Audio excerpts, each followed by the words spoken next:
I'm back. Rodrance for Black and White Network. Well, let's talk about Jimmy Fallon. Oh, my goodness.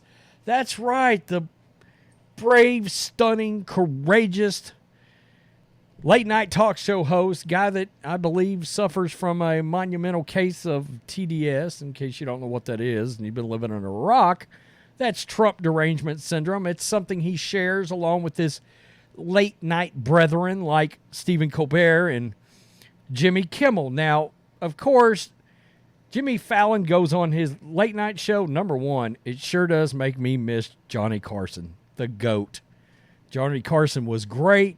He was fantastic. And you know what Johnny Carson did? He never let one side of the political aisle overrule the other side. Johnny he was non-discriminatory when it came to crushing everyone. And that's kind of how it was supposed to be done. He never overtly attacked one side and let the other side just go by the wayside, never getting called out. And so many of these late-night hosts also jumped on the COVID bandwagon, the overreaction COVID bandwagon, getting out there. And a lot of this stuff got really nasty, involving COVID, involving Trump, very personal. Well, guess what? It seems that you would think the Rolling Stone would love them some Jimmy Fallon. But occasionally we get one of these gems where the left-stream media, the woke, decide to go out there and consume the woke. Woke on woke crime, everybody wins for us. So, there has been the story that has peeled back the curtain on Jimmy Fallon. And my goodness, much in the same way that Ellen DeGeneres looked like a complete douchebag. Everybody remember what her employees came out and said about her? My goodness. Jimmy Fallon's staffers, former and current, have come out to the Rolling Stone and they have destroyed him. Well, wait a minute. What are they destroying over? Being the very thing that he supposedly was not. And that he claimed Trump supporters and Trump were toxic. Oh, that word, toxic. They love to use it. Alpha males, oh, they're toxic. Trump supporters, oh, they're toxic. MAGA Republicans, oh, they're toxic. Oh, well, guess what? Pot, meat, kettle, both are black. Oh, my God, that's probably racist. I'll probably get canceled. Kiss my ever-loving you-know. All right, guys, let's get to this. Daily Wire, everyone's day is a heft. Former and current staffers rip Jimmy Fallon and The Tonight Show. My God, yearning for the days of the GOAT, Johnny Carson. 16 staffers for NBC's The Tonight Show, to whom still work for the show, plus 14 former employees. My God, that's so. In case you're scoring at home, or even if you're alone, that's 16 total employees. 16 claim that Jimmy Fallon hosted the show. The hosted show has had a toxic environment, according to a new report, for years. My goodness, that doesn't sound like the overtly accepting part of the side of the coin, does it? It's my understanding that they coddle everybody, right? Everything's cushy, everything's lovey-dovey. Well, not too lovey-dovey, you might get canceled. The employees who served in positions ranging from writers to production crew members said they fruitlessly informed human resources about the problem, cited the, quote, pretty glum atmosphere, while contending they were subject to belittling and intimidation by their superiors, including Fallon. My goodness, somebody was ruling with an iron fist, were they not? Whom they said had periodic, quote, outburst amid erratic behavior, according to the Rolling Stone. My goodness, Jimmy Fallon, somebody's reading his own press clippings. Oh, I'm sure at some point the Rolling Stone themselves were probably licking Jimmy Fallon's buttocks at some point. Quote, "It's a bummer because it was my dream job," a former staffer told Rolling Stone. "Writing for late night is a lot of people's dream jobs, and they're coming into this and it becomes a nightmare very quickly. It's sad that it's like that, especially knowing it doesn't have to be that way."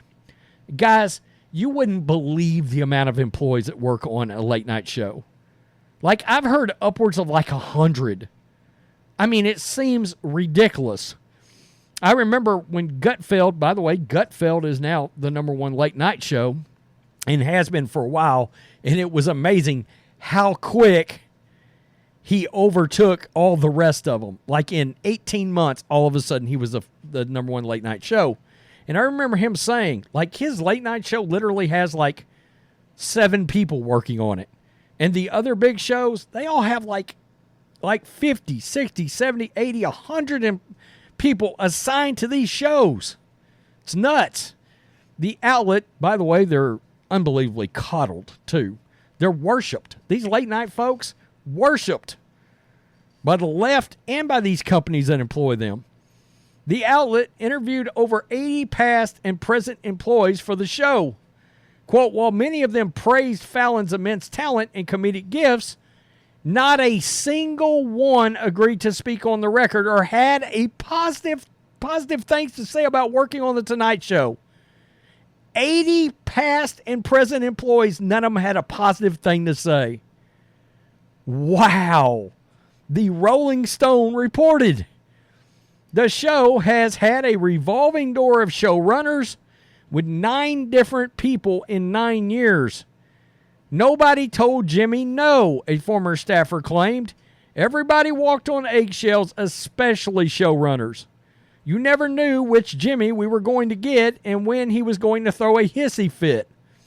Look how many showrunners went so quickly. We know they didn't last long." Quote, "It was like if Jimmy was in a bad mood, everyone's day is effed," another former employee added. "People wouldn't joke around in the office. It's a late night show. You would think that would be like comedic laughs all over the place. I guess not. People wouldn't joke around in the office and they wouldn't stand around and talk to each other. It was very much like focus on whatever it is that you have to do because Jimmy's in a bad mood, and if he sees that, he might fly off." He sounds like he might be a nutcase. 7 former staffers said it was typical of the atmosphere on the show for people to joke about wanting to kill themselves. Whoa, what the bleep? The producers felt this pressure, and that translated down to all their employees. People that worked under them then felt this pressure that if you made one mistake, you were gone and you would be easily replaced, a former staffer recalled. Quote, "I love The Tonight Show and I love comedy," a former staffer concluded. "I gave my heart and soul to that place. I want to see them succeed and do well. But for that to happen, there are major changes that need to take place, starting with Jimmy. They all need to dig their heads out of the sand and do something about it, about very obvious problems that we know are happening." And it goes on to talk about, let's see, he has hosted The Tonight Show since 2014. Carson, guys, was 62 through 92. And then we got Leno from 92 to 09 and 2010 to 2014. And look, Jay Leno was pretty good too. Steve Allen was good. Of what I've seen of Steve Allen, he was good. Jack Parr, I think I've seen very little, not enough to actually say. He was around 5 years. But I think we can all agree pretty much Carson was the GOAT. He was a hell of a chain smoker too, I hear. I believe that was Carson. Wasn't he a chain smoker? Yeah. So, the former smoker in me, hey, shout out to you, Johnny. Rest in peace. Man, Johnny Carson was so good. So good. My parents always had him on. Always did. Isn't that funny? Isn't that funny that we see this come out? Lizzo, same kind of thing. People that work for her, well, wait a minute. Doesn't she always have something to say about making sure you're not shaming people or belittling people, or in her case, belittling people? My goodness. I kid. Huh. Belittling. Can you imagine belittling Lizzo? Ooh. Oh, man. It'd take a lot of shrinkage to little her anyway. Oh, God. My comedy's flowing today, is it not? So anyway, you know, Lizzo's kind of, she's bigger gal. Yeah. Yeah. I'm telling my wife, you know who Lizzo is, right? Yeah. So anyway, you get the point, guys. You get the point. I got off track, but it's funny how these people, Ellen DeGeneres included,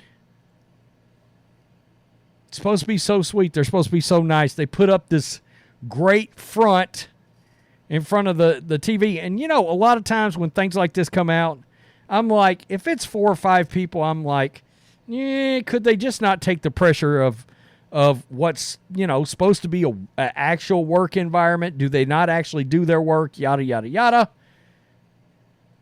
I mean, when they talk to 80 former and current staffers and not one of them's got something positive to say, something is very effed up at NBC and with Jimmy Fallon. I mean, seriously, jacked up. Does anybody remember when he was supposed to be a movie star?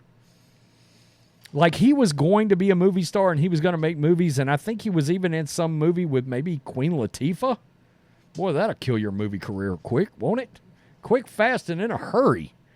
Wow. Wasn't it about taxis? Isn't that what? I can't remember. Oh, who the hell cares? Jimmy Fallon. Heh. Exposed by the Rolling Stone. Wow. Pretty wild.